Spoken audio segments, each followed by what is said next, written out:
Ugh, it's the Allison Show.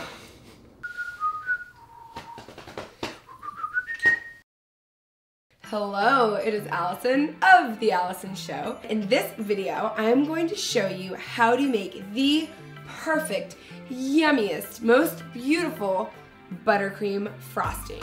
The main ingredient in the buttercream frosting is butter. I am going to be using this frosting to pipe, and so you're gonna need a lot of butter. By the time you spread this out over like how many cupcakes, it's not the end of the world, right? So it's better to start with butter, better butter.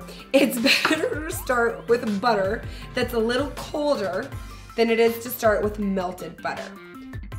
So if your butter has only been sitting out at room temperature for 10 or 15 minutes, that's okay.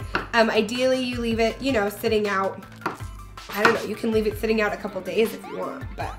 Okay, I have my butter cut up and put in my standing mixer, and I am going to beat this until it is soft and cream and smooth and is making almost like a slap against the side of the bowl, okay?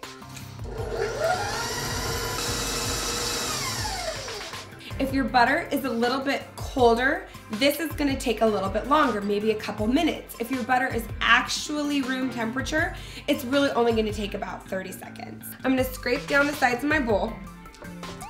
And it's a simple recipe, it's an easy recipe, but that's why you have to pay attention to the details. These are not like suggestions, these are like commandments.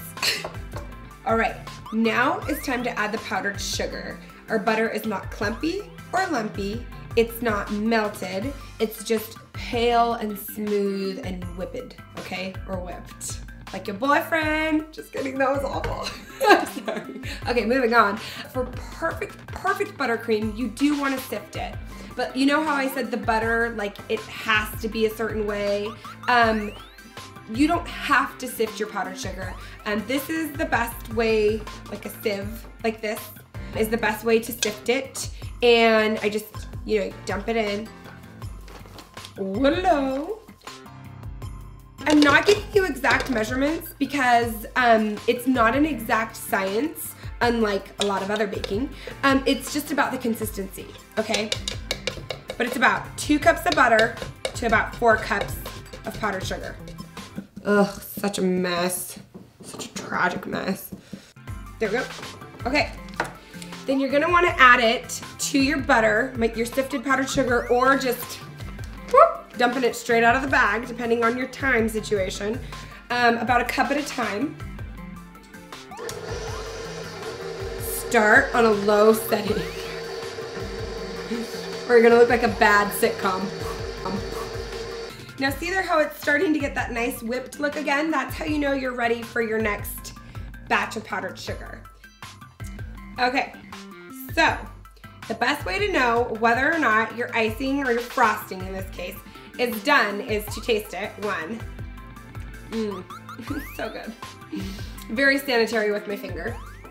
Or 2, you wanna make sure that it's holding its shape. Okay, so that's why it's gonna look good when you frost it. Notice when I take this off, how the points are staying pointed and it's not drooping. It's holding its shape, so it's been whipped and it's ready for a little bit of an extract, and this is vanilla buttercream, so I'm using my pure vanilla extract. And I'm gonna do about a teaspoon. You wanna make sure that you're using pure vanilla, not the imitation vanilla. I know it's cheaper, but it's like a tragedy. And then I like my buttercream with just a pinch of salt, okay?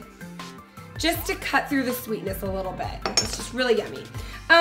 It does not need to be this messy. I just used an inadequate sized bowl, okay? It's not always quite this dramatic. Now that you've added your salt and your extract, start mixing again, and if it looks like another good consistency and you don't want to add any more sugar, mix it for about 5 minutes, and it's gonna add some air and some fluff, and it's gonna, the volume is going to increase, okay? Okay, this is I mean, this is just perfect. Perfect buttercream. But if you want to add some color to your buttercream, I always recommend the AmeriColor gel. This is mauve. So add your color like in the center of your frosting there, and just a teeny bit goes a long way. Okay, now we're ready. That is perfect buttercream. It's gorgeous texture, it's holding its shape, it's gonna pipe beautifully or frost a cake beautifully. And lucky for you, next week in part 2 of this, I'm going to show you how to use a piping tip to frost this buttercream perfectly. So look for that next week. And this is the perfect buttercream. I hope you enjoy it. I hope you shove your faces with it. Thank you so much for watching the Allison Show. I love sharing these tips with you. I have lots more baking, party, crafty tips so that you can be the hostess with the mostest, or the host who's the most. And thank you. Please subscribe. Have a wonderful day.